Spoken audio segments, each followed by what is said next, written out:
આમ આદમી પાર્ટી કરી રહ્યા છે, સાંભળીએ અમને. વેચતા હતા ખુલ્લેઆમ, અને લાઈનો 1-1 કિલોમીટરની લાગી હોય અને ચૂંટણી પંચની આંખો બંધ હોય. આટલું નઠારું ચૂંટણી પંચ હિન્દુસ્તાનમાં અત્યાર સુધી કોઈએ જોયું નથી. એટલે આ ચૂંટણી પંચ એલજી, નરેન્દ્ર મોદી, અમિત શાહની જે દિલ્હી પોલીસ અને એની ગુંડાગર્દી, એ રીતે આખો ચૂંટણીનો માહોલ આખો બનાવ્યો છે.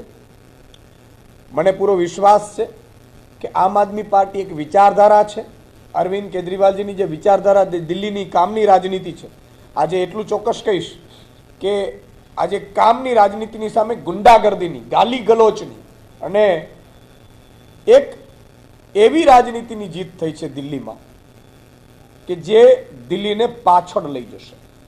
તમે જુઓ કે ભાજપ વાળા આવશે દિલ્હીમાં તો હવે શું કરશે? જેમ ગુજરાતમાં સ્કૂલો હતી સરકારી અને પ્રાઇવેટ કરીને ભાજપ વાળો કબજે કરી લીધી. અરવિંદજીએ જે સ્કૂલો બનાવી છે સારી, લાખ રૂપિયા ફી હતી ને 0 ફીમાં ભણે છે, એ ફરીથી ભાજપ વાળા નેતા લઈ લેશે. ફરીથી મોહલ્લા ક્લિનિક વાળા ભાજપ વાળા બંધ કરી દેશે. ભાજપ વાળા જે છે એ હોસ્પિટલો, જેમ ગુજરાતમાં ભાજપના નેતાઓએ હોસ્પિટલો ઉપર કબજો બનાવ્યો છે, જેમ ઉદ્યોગપતિઓએ હોસ્પિટલો ઉપર કબજો બનાવ્યો છે, એમ સરકારી જે હોસ્પિટલો બની છે દિલ્હીમાં એને ભાજપ વાળા લઈ લેશે. આ જ કરશે, બીજું શું કરશે? ડબલ એન્જિન કરે છે. અરે તમારી 80% તો એલજી થ્રુ તમે સરકાર ચલાવતા જતા. મુખ્યમંત્રી પાસે કોઈ પાવર નહોતો રહેવા દો. પોલીસ, લેન્ડ એ તો ઠીક છે, આ વર્ષોથી આવતા હતા. એસીબી સહિતની તમામ અધિકારીઓના પાવર લઈ લેવા દિલ્હીમાંથી. આ કયાનો ન્યાય છે?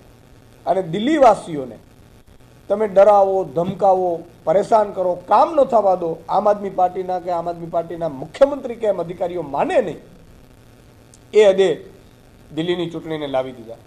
તમે જુઓ કે તમારામાં હવે તાકાત હોય ભાજપ વાળાને, તો તમે કહો છો ને કે તમે કામ કરો છો, ડબલ એન્જિનની સરકાર છે, તો ત્યાં દિલ્હીની મહિલાઓને હવે 2500 રૂપિયા મહિને આપજો.